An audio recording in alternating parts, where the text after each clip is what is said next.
America నుంచి నిన్న దాదాపు 104 మంది ఇండియన్స్‌కి ఇండియన్ ఇండియాలో ఉండే అమృత్సర్‌లో ఇంటర్నేషనల్ ఎయిర్‌పోర్ట్‌లో దింపేశారు. ఇది సైనిక విమానం సి-7 అనే సైనిక అమెరికన్ సైనిక విమానంలో వచ్చారు. సో, వీళ్ళు ప్రధానంగా ఇటు పంజాబు, గుజరాతు, హర్యానా, చండీగఢ్, మహారాష్ట్ర ఈ రాష్ట్రాలకు సంబంధించిన వాళ్ళున్నారు. వీళ్ళకి బేడీలేసి ఇంత ఘోరంగా ఒకే టాయిలెట్ ఉంటే దాంట్లో కూర్చోబెట్టుకొని సైనిక విమానాలు తీసుకురావడం పట్ల చాలా వ్యతిరేకత ఉంది.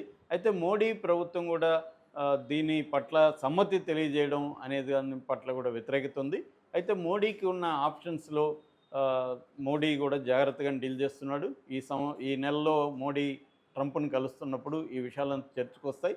నెక్స్ట్ టైము వీళ్ళందరినీ కూడా దాదాపు 18,000 మందిని మనం ఇండియాకి తీసుకురావాల్సి ఉంది.